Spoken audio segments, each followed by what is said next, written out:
learned 6 tenses so far. I have completed the work. She has lost her keys. Yes, you guessed it right. இந்த have has எங்க எந்த டென்ஸ்ல எப்படி use பண்ணலாம் அப்படிங்கிறது தான் இன்னைக்கு பார்க்க போறோம். Let's see. This is called present perfect tense.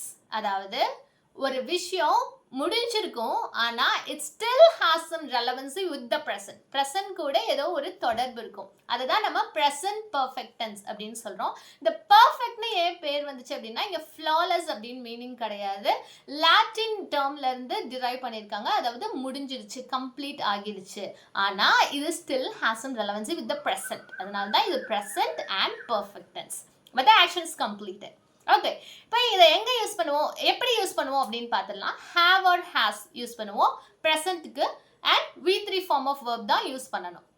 I, we, you, they இதனாலும் வந்துச்சுன்னா ஹேவ் யூஸ் பண்ணுவோம். He, she, it as usual third person singular வந்தால் ஹேஸ் யூஸ் பண்ணுவோம். அதுக்கப்புறம் V3 form of verb. Have written, has lost, have studied இந்த மாதிரி நம்ம use பண்ணுவோம். எங்கெங்கெல்லாம் யூஸ் பண்ணலாம் அப்படின்னா இப்போ ஒரு ஆக்ஷன் இப்போதான் முடிஞ்சுது அப்படின்னு சொல்றதுக்காக நம்ம யூஸ் பண்ணலாம். I have eaten just now, I have completed my work just now. And அது இப்போ ப்ரெசன்ட் கூட தொடர்பில் இருக்கு அப்படிங்கிற பட்சத்துலேயே நம்ம இந்த டென்ஸ் தான் யூஸ் பண்ணோம். She has last her keys. அதாவது இது ஆக்சுவலாக என்ன மீன் பண்ணுதுன்னா இப்போ நான் சாவி திறக்கணும், now I have to open this but she has lost the keys அப்படின்னா இது it has an relevancy with the present. அதனால தான் இங்கே ஹேஸ் லாஸ்ட் யூஸ் பண்ணுறோம். வேறு எங்கெல்லாம் யூஸ் பண்ணுவோம் அப்படின்னா நம்மளோட எக்ஸ்பீரியன்ஸ் சொல்கிறதுக்காக. I have travelled to Ooty, she has visited this temple already இந்த மாதிரி சொல்கிறதுக்காக யூஸ் பண்ணலாம். வேறு எங்கெல்லாம் யூஸ் பண்ணலாம்னா ரிப்பீட்டட் ஆக்ஷன்ஸ் சொல்கிறதுக்காக யூஸ் பண்ணலாம்.